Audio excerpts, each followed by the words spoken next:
بیٹے کے لیے جس وقت دل سے دعا کر دیتی ہے، اللہ تبارک و تعالی ولی کی دعا سے پہلے، متقی کی دعا سے پہلے، مدبر کی دعا سے پہلے، مفسر کی دعا سے پہلے، عالم کی دعا سے پہلے، مفتی کی دعا سے پہلے ماں باپ کی دعا کو اللہ تعالیٰ اپنی بارگاہ میں شرف قبولیت کا درجہ عطا فرماتا ہے۔ اور جس مقصد سے اپنے نیک بیٹے کے خاطر ماں باپ دعا کرتا ہے، اللہ تبارک و تعالیٰ اس مقصد میں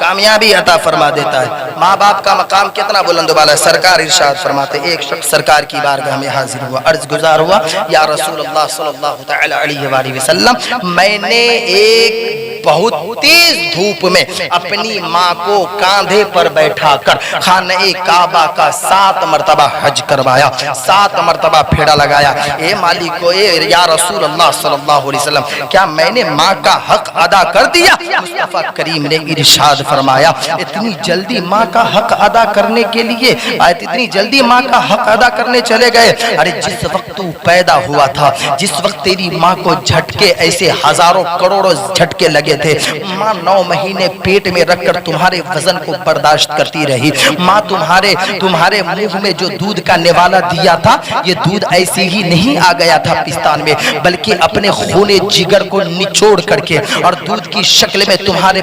تمہارے پیٹ کو بھری۔ ماں جب تو روتا تھا تو ماں تمہارے رونے سے سمجھ جاتی تھی کہ بیٹے کو کیا تکلیف ہے۔ جب تو روتا تھا تو ماں سمجھ جاتی تھی کہ تیرے اندر کیا تکلیف ہے، تیرا پیٹ درد کرتا ہے یا کان درد کرتا ہے، تیرے منہ میں دانت آیا ہے یا تیرا پیٹ ویسے ہی خراب ہو گیا ہے۔ ماں ہر چیز کو جانتی ہے۔ بچہ جب مٹھی بند کرتا ہے تو حکیم لقمان نے کہا تھا، بچہ جب مٹھی بند کرتا ہے تو سمجھ جاؤ کہ بچے کو دودھ کی ضرورت ہے۔ جب بچہ روتا ہے، سرکار ارشاد فرماتے ہیں بچہ پہلے دن سے لے کر 4 مہینے تک جب روتا ہے تو اللہ تبارک و تعالیٰ کی ذکر کی تسبیح بیان کرتا ہے، رب کی تعریف و توصیف بیان کرتا ہے۔ وہ اس کے رونے کو مت دیکھیے کہ بچہ رو رہا ہے، اس لیے کہا یہ گیا کہ جب بچہ پہلے دن جس وقت پیدا ہوا تھا اس وقت سے لے کر کے اور 4 مہینے کے درمیان اگر بچہ رو رہا ہے تو سمجھ جائیے کہ وہ بچہ ایسے ہی نہیں رو رہا ہے، بلکہ رو کر کے اللہ کی تعریف و توصیف بیان کر رہا ہے، اللہ کی تعریف بیان کر رہا ہے، اللہ کا ذکر کر رہا ہے۔ لیکن 4 مہینے کے بعد سے لے کر کے 8 مہینے کے درمیان جو بچے کے رونے کا فاصلہ ہے، اس بیچ میں اگر بچہ روتا ہے تو مصطفیٰ کریم پر درود شریف پڑھتا ہوا نظر آتا ہے، مصطفیٰ کریم پر درود بھیجتا ہوا نظر آتا ہے۔ آج ہماری زبان میں بولنے کی نطقیت رب نے عطا فرمائی ہے، بولنے کی طاقت و قوت عطا فرمائی ہے، لیکن ہم مصطفیٰ پر درود پڑھتے نہیں ہیں، ہم مصطفیٰ پر درود پڑھنے کی کوشش نہیں کرتے کیونکہ ہمارے پاس وقت نہیں ہے۔ ہم گانا گاتے ہوئے ضرور نظر آتے ہیں، لوگوں کو گالی دیتے ہوئے ضرور نظر آتے ہیں، اپنی زبان سے بکواس کرتے ہوئے ضرور نظر آتے ہیں، دنیاوی گفتگو میں اپنے آپ کو ملوث کرتے ہوئے ضرور نظر آتے ہیں، لیکن اگر ہم اسی زبان سے مصطفیٰ کریم پر چلتے پھرتے اٹھتے بیٹھتے سوتے جاگتے اگر درود شریف کی کثرت کریں تو یقین جانیے زندگی میں انقلاب برپا ہوگا، زندگی میں خوشیاں آئے گی، زندگی میں برکتیں آپ کو آئے گی، زندگی میں چین ملے گا، زندگی میں سکون ملے گا، زندگی میں چین اور سکون سب کچھ ملے گا۔ یہ کیسے ملے گا؟ جب ہم چلتے پھرتے اٹھتے بیٹھتے سوتے جاگتے بولتے اور مصطفیٰ کریم پر درود شریف پڑھتے۔ آپ بتائیے 4 مہینے سے لے کر کے 8 مہینے کے درمیان بچہ مصطفیٰ پر درود پڑھ رہا ہے۔ اللہ اکبر! مصطفیٰ جانتے نہیں ہے تو بتائے کیسے؟ مصطفیٰ کی حدیث کہہ رہی ہے کہ جب بچہ روتا ہے 4 مہینے سے 8 مہینے کے بیچ میں تو مجھ پر درود شریف پڑھتا ہے۔ اب واقعی بات یہ بتانی مجھے مقصد ہے کہ جب بچہ ہو کر کے رو کر مصطفیٰ پر درود پڑھ سکتا ہے تو ہم بڑے ہو کر کے مصطفیٰ پر درود کیوں نہیں پڑھیں گے؟ اور مصطفیٰ ارشاد فرماتے ہیں جب میری امتی جب نماز پڑھتی ہے تو جس نبی نے ہماری بخشش کے خاطر ہماری مغفرت کے خاطر جنگل میں جا کر کے اور تنگ و تاریخ گاڑ میں ایک پتھر پر سر رکھ کر کے رب حبلی امتی کی صدائیں بلند فرما رہے ہیں، رو کر گریہ بیزاری کر رہے ہیں، جبریل امی آتے ہیں، آنے کے بعد مصطفیٰ کریم سے کہتے بہت لمبا واقعہ ہے، مختصر میں آپ کو بتا رہا ہوں، صرف بات سمجھانے کی کوشش کر رہا ہوں، وہ مقام کیسا رہا ہوگا۔ مصطفیٰ روتے چلے جا رہے ہیں، حضرت جبریل امی نے کہا یا رسول اللہ صلی اللہ علیہ وسلم سر کو سجدے سے اٹھا لیجئے، مانگے پورا کیا جائے گا،